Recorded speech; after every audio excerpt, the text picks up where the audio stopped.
Welcome students, welcome to my YouTube channel. Students, today in this video, I will discuss the solution for TYBF SEM 6 अप्रैल 2024 का FM के question number 4 के ए वाले सम का।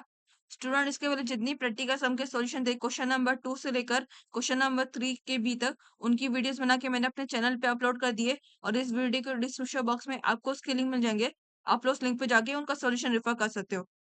अगर आप लोग मेरे चैनल पे नए तो प्लीज मेरे चैनल को लाइक शेयर और सब्सक्राइब जरूर करना। प्लीज मेरे चैनल को सब्सक्राइब जरूर करना और बेल आइकन आइकन को दबाना मत भूलना। ये सम आप लोग को module number 4 that is lease and hire purchase agreement वाले मॉड्यूल से आया था। 15 मार्क्स का सम आया था आपको ये अप्रैल 2024 के एफएम के क्वेश्चन पेपर में। इसमें आपका क्वेश्चन है an equipment costing rupees 5 lakh with a 5-year life with can it be leased for 5 years for payment of rupees 1 lakh 20,000 per year at the end of each year। क्या बोला गया? Equipment की value कितनी 5 lakh rupees है with a 5 year life, यानी कि उसकी value life year कितनी है? 5 ईयर है। Can be lease for 5 years, can be lease for 5 years for payment of rupees 1 lakh 20,000। Can be lease for 5 years यानी कि रेंट पर लेंगे, लीज मतलब रेंट पर लेंगे, 5 साल के रेंट पर लेंगे for a payment of 1 lakh 20,000। कितना हर साल कितना 1 लाख 20,000 का पेमेंट करते रहेंगे लीज रेंटल के तौर पर year at the end of each year, हर साल के आखिर में 1,20,000 का पेमेंट करते रहेंगे लीज रेंटल के अमाउंट के तौर पर, इक्विपमेंट के बाय करने लीज लेने के तौर पर। नेक्स्ट बोला गया alternatively you can borrow rupees 5 lakh and buy the equipment. हम लोग बोरो कर सकते हैं 5 लाख रुपीज और इक्विपमेंट बाय कर सकते हैं साथ साथ। 5 लाख रुपीज किसी से ले सकते हैं और इक्विपमेंट को बाय भी कर सकते हैं। 6% is interest is payable on the outstanding balance at the close of each year. 6% interest यानी कि जो 5 लाख रुपीज है इक्विपमेंट जो बाय करेंगे इसमें कितना हर साल 6% इंटरेस्ट मिलेगा, यानी कि इससे बोरो करेंगे ना उस पर कितना 6% इसको इंटरेस्ट देना पड़ेगा on the outstanding balance at the close of each year. साल के किधर साल में किधर ना किधर पूरे साल में किधर ना किधर उसका आउटस्टैंडिंग बैलेंस पर है कि जितना बैलेंस बचा रहेगा, जितना उसने पेमेंट कर दिया और जितने से बैलेंस बचा 5 लाख में से जितना पेमेंट कर दिया उसमें से जितना बैलेंस बचा उसमें कितना हर साल 6% उसमें इंटरेस्ट पे करना पड़ेगा पूरे पूरे 5 years पर। The principal being payable in 5 equal installment. 5 साल के लिए है तो 5 साल के लिए क्या principal being payable in 5 equal installment. 5 साल के लिए कितना प्रिंसिपल अमाउंट पे होता रहेगा इक्वल इंस्टॉलमेंट, पांच तरीके से इक्वल इंस्टॉलमेंट पेमेंट होता रहेगा प्रिंसिपल का। You are required to compute depreciation at 20% original cost per annum. Depreciation लेना है कितने पर? 20% ओरिजिनल कॉस्ट पर लेना है। 20% ओरिजिनल कॉस्ट कितनी 5 लाख रुपीज है, इस पर कितना 20% डेप्रिसिएशन लेना है। Assume tax rate to be 50% a fair rate return of 10% after tax is expected on the business funds। fair return और 10% क्या बोला गया? ये आपका पीई फैक्टर है। पीई फैक्टर क्या बोला गया? Is expected on the business funds. Tax rate कितना 50% दिया गया, इस पर कितना टैक्स रेट लगेगा? कितना 50% का टैक्स रेट लगेगा इक्विपमेंट पर and a fair return of 10% after tax is expected on the business fund. ये पी फैक्टर कितना दिया है? आपका पी फैक्टर है कितना 10% दिया। Explain which proposal is beneficial. इसमें आपको दो टाइप के प्रपोजल दिए, देख सकते हैं। ये आपका जो पहला बोला गया इक्विपमेंट से लेकर ईच ईयर तक, ये आपका लीज वाला है। और अल्टरनेटिव से लेकर इक्वल इंस्टॉलमेंट तक, इसमें आपको कौन सा? ये आपका बोरो वाला है, यानी इसमें आपको दो तरह के प्रपोजल दिए, एक लीजिंग वाला एक बोरोइंग वाला। तो इसमें हम लोग को बताना है कि कौन सा प्रपोजल बेनिफिशियल है। और पी फैक्टर दिया इसके अलावा हम लोग को कितना, जो हम लोग को 10% जो दिया हम लोग को aero fair and fair return at 10% of after tax expected on the business fund. 10% का जो पी फैक्टर दिया है उसका हम लोग अमाउंट दिया पास, एक साल में कितना होगा पी फैक्टर का, 2 साल में कितना होगा, 3 साल में कितना, 4 साल में हम लोग को दिए पी फैक्टर के अकॉर्डिंग। उसके थ्रू हम लोग का यहाँ पर पी निकालना रहेगा दोनों के, हम लोग को लीजिंग के लिए भी और बोरोइंग के लिए, दोनों के लिए हम लोग को पीवी अमाउंट निकालना है। उससे हम लोग को डिसाइड करना है कि कौन सा प्रपोजल बेनिफिशियल है कंपनी के लिए। तो सोल्यूशन देखते हैं। इसका सॉल्यूशन है क्वेश्चन नंबर 4 का ये वाला। सबसे पहले बोरिंग वाला देते हैं, ऑप्शन नंबर 1 बोरिंग। क्या बोला क्वेश्चन में? इसके आगे दिए alternative you can borrow rupees 5 lakh and buy the equipment. Borrow कितना किसी से ले सकते हैं? 5 लाख रुपए एंड इक्विपमेंट बाय कर सकते हैं। 6% interest is payable on the outstanding balance at the close of each year. 6% interest is payable यानी कि पहले साल कितना होगा? पहले साल उसकी एक्चुअली कितनी बैलेंस अमाउंट? 5 लाख। उसने कितना 5 लाख उसने बोरो किया, उसमें कितना 6% का पहले साल उसको इंटरेस्ट लगेगा और जितना उसने बाद में पेमेंट कर दिया उसमें कितना जो बैलेंस बचेगा उस पर उसको 6% इंटरेस्ट लगता रहेगा 5 साल में, पूरे 5 साल तक। नेक्स्ट बोला गया the principal being repayable in 5 equal installment. Principal amount यानी कि जो बैलेंस अमाउंट रहेगा उसका एक्चुअल अमाउंट कितना है, कितना 5 साल में पे बैक करता रहेगा, यानी हर साल कितना 5 लाख है तो हर साल 5 इंस्टॉलमेंट कितना पे करता रहेगा? हर साल 1 1 लाख पे करता रहेगा जब उसने इक्विपमेंट को बाय किया। इसका सॉल्यूशन देखते हैं। इसका सॉल्यूशन ये ऐसा फॉर्मेट आएगा boring that is here repayment principal amount यहाँ पर लिखा हुआ है principal, principal being repayable in 5 installment यहाँ पे लिखा हुआ है प्रिंसिपल अमाउंट है। इंटरेस्ट दिया हुआ है 6% interest in payable on the outstanding balance at the close of each year, ये दिया हुआ है 6% इंटरेस्ट दिया है इसलिए interest eight the rate 6% on balance. Depreciation depreciation बोला गया depreciation 20% of original cost per annum लिया, ये डेप्रिसिएशन हम लोगों ने लिया 20% का। टैक्स शीट क्या दिया पर assume tax rate to be 50%, 50% का टैक्स रेट है यहाँ पर। और net cash outflow, net cash outflow आने के क्या दिया यहाँ पर, ये नहीं है, अलग है। नेट कैश आउटफ्लो कैसे निकालते हैं हम लोग बाद में देते हैं, बाय सॉल्विंग द सॉल्यूशन में देखते हैं। फिर पी फैक्टर ये भी दिख जाए आपको, fair rate return of 10% after tax is expected on the business funds, ये आपका पी फैक्टर है कितना 10% का आपका पी फैक्टर दिया पर। फिर पीवी ऑफ कैश आउटफ्लो इसको हम लोग को मिलेगा बोरिंग की एक्चुअल वैल्यू मिलेगी, यानी कि उसका एक्चुअल पीवी कितना निकला। और फिर लीजिंग का भी ऐसे ही करने से हम लोग पीवी निकालना है, उसके थ्रू हम लोग डिसाइड कर सकते हैं कि कौन सा लीजिंग वाला बोरिंग वाला, इस दोनों से कौन सा बेनिफिशियल है। सो वन बाय वन देखते हैं कितना 5 साल दिया है, बोरिंग का भी 5 साल है, लीज का भी 5 साल, इसका भी 5 साल। So we'll enter that is 1, 2, 3, 4, 5. Principal amount, principal क्या दिया यहाँ पर, principal Bing repayable in 5 instalment, और उसका बोरो अमाउंट कितना था 5 लाख रुपीज। 5 इंस्टॉलमेंट बोला गया तो एक साल में कितना होगा 5 लाख डिवाइड बाय 5 ईयर्स, कितना मिलेगा 5 लाख डिवाइड बाय 5 कितना 1 लाख। तो किसने कितना पहले साल उसने कितना भरा 1 लाख रुपए भर दिया, बैलेंस कितना 1 लाख रुपए उसने भरता 5 साल में से, 5 लाख में से 1 लाख रुपए उसने भर दिया पहले साल। फिर इंटरेस्ट निकालना, इंटरेस्ट क्या बोला गया 6% interest is payable on the outstanding balance at the close of each year. 6% interest कितना आउटस्टैंडिंग बैलेंस पर, जो इतना बैलेंस बचा उसमें कितना साल के करीबन आखिर में उसको कितना 6% इंटरेस्ट उसको पे करना है, जो आउटस्टैंडिंग बैलेंस है, जो बैलेंस बचा उसमें से। अभी हम इसको 1/1 का इंटरेस्ट देखते हैं कितना होगा। यहाँ पर मैंने अलग से वर्किंग नोट बनाया इंटरेस्ट का। इंटरेस्ट कितना होगा, इक्विपमेंट की एक्चुअल वैल्यू कितनी थी 5 लाख रुपीज, उसने बोरो कितना किया था 5 लाख रुपीज यहाँ पर बोरो किया था। तो 5 लाख में से कितना है 6% इंटरेस्ट, बिकॉज अभी टोटल अमाउंट कितना 5 लाख रुपीज यहाँ पर। तो यहाँ पर 5 लाख में से 6% इंटरेस्ट कितना मिलेगा 30,000। तो पहले साल उसको कितना इंटरेस्ट लगेगा 30,000 उसको इंटरेस्ट लगेगा। 5 लाख रुपए जो उसने बोरो किया कितना 30,000 उसको इंटरेस्ट पे करना रहेगा इतना पर। 5 लाख रुपए पर कितना 30,000 का उसको इंटरेस्ट पे करना पड़ेगा, इस पर 6% इंटरेस्ट। फिर हम लोग कितना डेप्रिसिएशन, डेप्रिसिएशन कैसे निकालते हैं, डेप्रिसिएशन का फॉर्मूला आता है दैट इज डेप्रिसिएशन यहाँ पर कितना दिया है, यहाँ पर आपको डायरेक्टली मेंशन किया डेप्रिसिएशन कितना है 20% ओरिजिनल कॉस्ट दिया है। डेप्रिसिएशन कितना यहाँ पर दिया है, यहाँ पर डेप्रिसिएशन कैलकुलेट 20% ओरिजिनल कॉस्ट कितना दिया है 20%, 20% ओरिजिनल कॉस्ट कितनी है यहाँ पर 5 लाख। इक्विपमेंट की वैल्यू कितनी 5 लाख रुपीज यहाँ पर। जो आपकी लीजिंग की जो वैल्यू दी गई है वो आपकी सेम बोरिंग के लिए सेम वैल्यू रहेगी, इक्विपमेंट वैल्यू कितना 5 लाख रुपये से यहाँ पे दिए, तो 20% टू 5 लाख कितना होता है 1 लाख रुपीज। तो डेप्रिसिएशन की वैल्यू कितनी 1 लाख रुपीज से मिल गई। और डेप्रिसिएशन में सेम रहता है, तो सारे के सारे साल में डेप्रिसिएशन की वैल्यू सेम रहेगी, for all 5 years same value रहेगी 1 लाख रुपीज रहेगी। तो कितना मिला। फिर टैक्स शीट अब लोग दिया आपको क्वेश्चन में क्या दिया है assume tax rate to be 50%। यहाँ पर आपको टैक्स निकालना है, जब भी आप टैक्स निकालते हो ना तो आपको देखना है कि आपके पास कौन सी इन्फॉर्मेशन अवेलेबल है फॉर कैलकुलेटिंग टैक्स अमाउंट। तो यहाँ पर देख सकते हैं आपको इंटरेस्ट और डेप्रिसिएशन दिया गया है। जब भी आपको इंटरेस्ट और डेप्रिसिएशन दिया जाता है उसके बेस पर हम लोग को टैक्स का परसेंट मल्टीप्लाई करके हम लोग को टैक्स का अमाउंट निकालना होता है। तो क्या पर इन दोनों को ऐड करें दैट इज 50% प्लस इंटरेस्ट और डेप्रिसिएशन कितना, ये जो पहले साल का जो है सेम इंटरेस्ट और डेप्रिसिएशन को दोनों को ऐड करेंगे, इसका 50% निकालें तो कितना होगा। इंटरेस्ट को पहले साल का कितना 30,000 इंटरेस्ट है और डेप्रिसिएशन 1 लाख है, तो 30,000 प्लस 1 लाख कितना 1,30,000, उसका 50% निकालें तो कितना 65,000। तो टैक्स अमाउंट कितना हुआ 65,000 हो गया for first year for borrowing machine sorry equipment. 65,000 यहाँ पर रुपीज हो गया टैक्स अमाउंट। फिर net cash outflow, net cash outflow कैसे निकालते हैं, इसका भी फॉर्मूला लगाते हैं interest plus depreciation minus tax sheet is equal to net cash outflow. यहाँ पर देखते हैं इससे मैंने वर्किंग बनाया working on net cash outflow is equal to interest plus depreciation minus tax sheet, ये नेट कैश आउटफ्लो का फॉर्मूला है।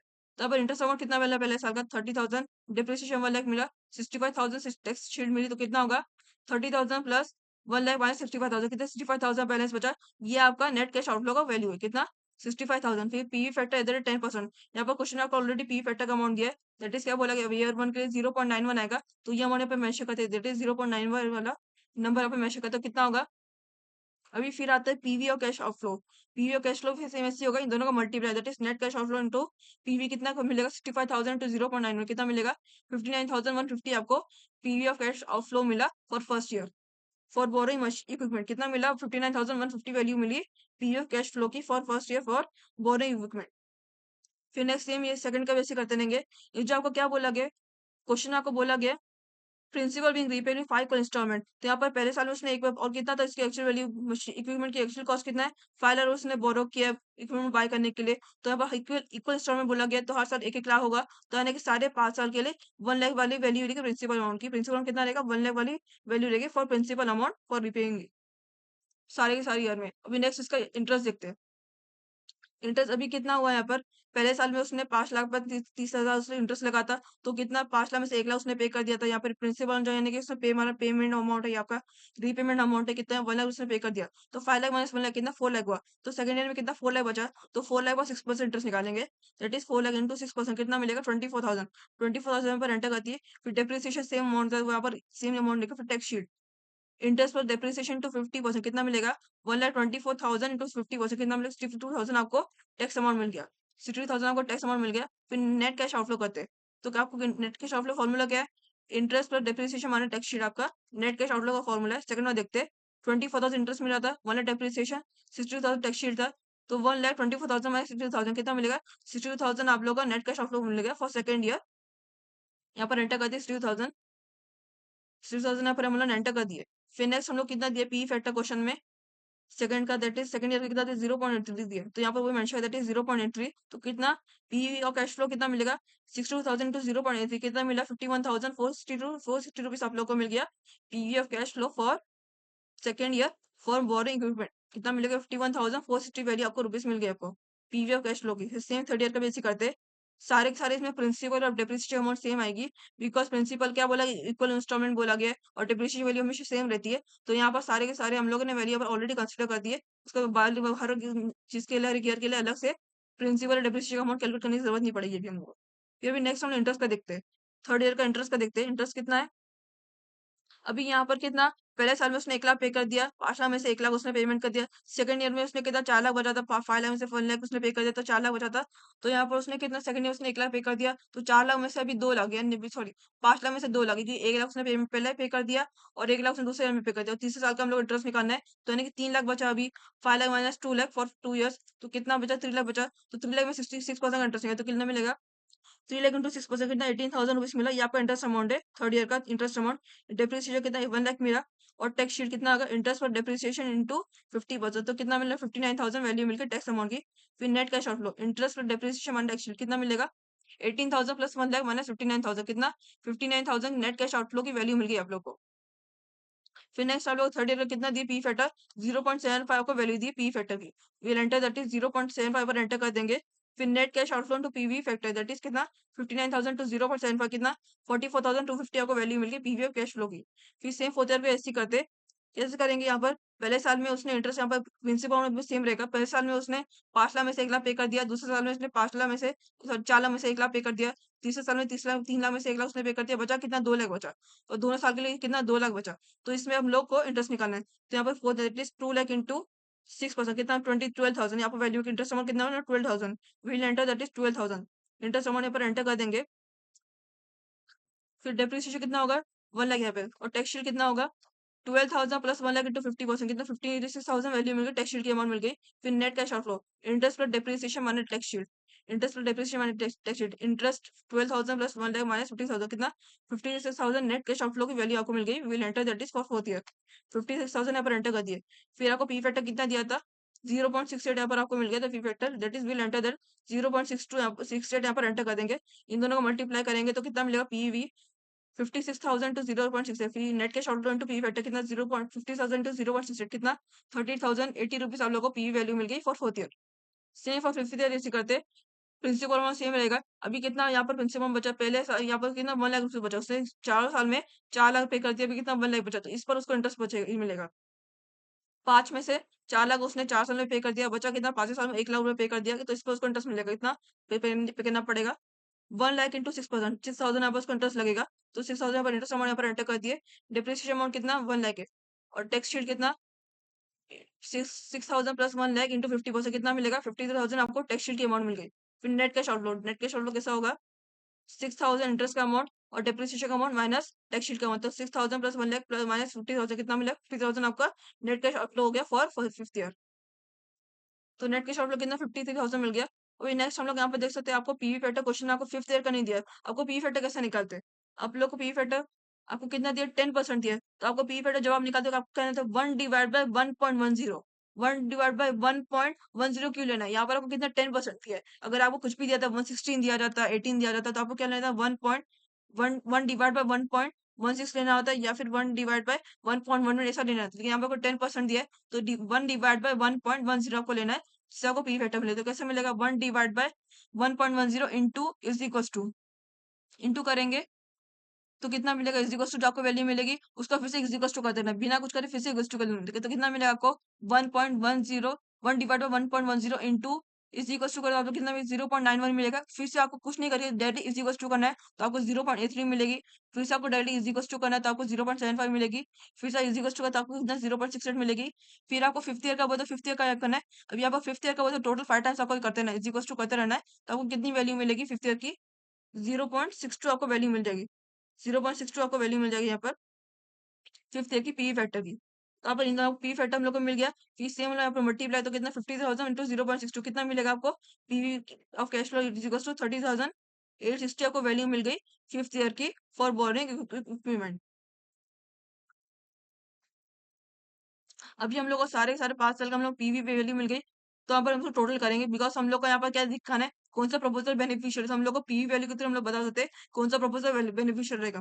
तो अब इसको सारे के सारे 5 साल की पीवी को एड ऑन करते हैं। तो 59,150 प्लस 51,460 प्लस 44,250 प्लस 38,080 प्लस 32,860 कितना मिलेगा? 2,25,800 वैल्यू मिल गई आपको total PV for all the 5 years. अभी हम लोग को इसमें बोरिंग वाला ऑप्शन हो गया। फिर next we will see the leasing वाला ऑप्शन। क्वेश्चन आपको लीजिंग वाले में क्या बोला गया है? An equipment costing rupees 5 lakh with a 5-year life can be leased for 5 years for a payment of rupees 1,20,000 per year at the end of each year. Equipment की value कितनी? 5 लाख है। 5 ईयर लाइफ कितनी की? 5 साल की उसकी life है। Can be lease for 5 years कितना? 5 साल की इसको लीज पे लिया गया है और हर साल कितना? 1,20,000 हर साल के आखिर में कितना? 1,20,000 का पेमेंट कर रहा है लीज रेंटल के तौर पर। We will now see the solution for it that is option 2 leasing. ऐसी फॉर्मूला जैसे हम लोगों ने बोरिंग के लिए बनाए थे। Year lease payment tax shield net cash flow PV at the rate 10% PV और कैश फ्लो। तो लीज पेमेंट कितना बोला? क्वेश्चन आपको बोला गया can be lease for 5 years for payment of rupees 1,20,000 per year at the end of each year. हर साल के आखिर में कितना? 1,20,000 वो लीज पेमेंट करता है। लीज का भी पेमेंट करना रहता है, रेंट पे लेते उसका पेमेंट करना है तो कितना? 1,20,000 वो पेमेंट करता है हर साल के आखिर में। तो हर साल कितना आएगा उसका लीज पेमेंट का अमाउंट? 1,20,000 पर ऑलरेडी मेंशन कर देंगे यहाँ पर, एंटर कर देंगे that is 1,20,000 for all the 5 years। 1,20,000 ऊपर दे लिए फर्स्ट ईयर के, second year, third year, fourth year, fifth year के लिए 1,20,000 पर एंटर कर दिए। फिर टैक्स शीट कैसे निकालना है आप लोग को? यहाँ पे देख सकते हैं आपको खाली लीज पेमेंट दिया है, तो इसके बेस पे आपको 50% निकालना है। क्वेश्चन में क्या बोला गया है? ये जो आपका अलग आपका सेंटेंस है, assume tax rate to be 50%, ये आपका बोरिंग में भी आएगा और लीज के टाइम पर भी आएगा। तो आपको 50% दोनों के टाइम पे आपको लेना ही है। बोरिंग का हम लोग ने कर चुके हैं, अभी लीज के टाइम 50% लोग कैसे लेंगे? अब तक आपको हम लोग क्या मिला? लीज का हम लोग खाली लीज पेमेंट मिला, तो उसके बाद ही हम लोग को 50% का हम लोग को टैक्स शीट वाला अमाउंट निकालना है। तो कितना? फर्स्ट ईयर का पेमेंट कितना था? 1,20,000 का 50% कितना? 60,000। अगेन सेम सेकंड ईयर का भी पेमेंट सेम 1,20,000 का 50% 60,000 मिलेगा। फिर सेम सारे के सारे का पेमेंट एक ही अमाउंट है, तो सारे के सारे अमाउंट 50% का तो 60,000 मिलेगा। तो सारे के सारे टैक्स शीट वाले amount first year to fifth year 60,000 amount यहाँ पर एंटर करते हैं। फिर नेट कैश फ्लो कैसे मिलेगा? Lease payment minus tax sheet आप लोगों का नेट कैश फ्लो मिलेगा। तो लीज पेमेंट कितना है? 1,60,000 माइनस 60,000 कितना? 60,000 यहाँ पे मिलेगा। अगेन सेम सेकंड ईयर के लिए ऐसे में करेंगे। Lease payment minus tax sheet कितना? 60,000 मिला। Same for third year, fourth year, fifth year, सब में आपको 60,000 वैल्यू मिलेगी नेट कैश फ्लो की। फिर P factor eight the rate 10%, दोनों में आपको 10% बोर्डिंग के टाइम में 10% लेना है पी फैक्टर और लीजिंग के टाइम में 10% लेना है। 10% ईयर का फर्स्ट ईयर कितना दिया? 0.91, सेकंड ईयर 0.83 दिया है, थर्ड का 0.75, फोर्थ ईयर का 0.68 है और फिफ्थ ईयर का मैंने यहाँ पर बोर्डिंग टाइम में निकाला कितना मिला था? 0.62 मिला था। We'll enter under it PV column that is कितना? 0.91 first year, second year 0.83, third year 0.75, fourth year 0.68, fifth year 0.62। तो अब इन दोनों को एड ऑन हम लोग को मल्टीप्लाई तो कितना मिलेगा? पीवी और कैश फ्लो की वैल्यू मिलेगी। तो net cash flow into PV factor of cost that is कितना मिलेगा आपको? 60,000 इंटू 0.91 54,600 आपको फर्स्ट ईयर की पीवी वैल्यू मिल गई। Same for second year 60,000 into 0.83 49,800 आपको सेकंड ईयर की पीवी वैल्यू मिल गई। थर्ड ईयर 60,000 इंटू 0.75 45,000 आपको थर्ड ईयर की पीवी वैल्यू मिल गई। Fourth year 60,000 into 0.68 40,800 fifth year 60,000 to 0.62 कितना? 37,200 आपको पीवी की वैल्यू मिल गई फिफ्थ ईयर की। सारे के सारे ईयर्स के हम लोग ने पी वैल्यू निकाल दिया। अभी हम लोग सारे के सारे ईयर की पी वैल्यू एड ऑन करें, हम लोग को पता चलेगा कौन सा प्रपोजल ज्यादा बेनिफिशियल है। तो 54,600 प्लस 49,800 प्लस 45,000 40,800 प्लस 37,200 कितना मिलेगा? 2,27,400 को टोटल पी वैल्यू मिल गई फॉर लीजिंग ऑप्शन की।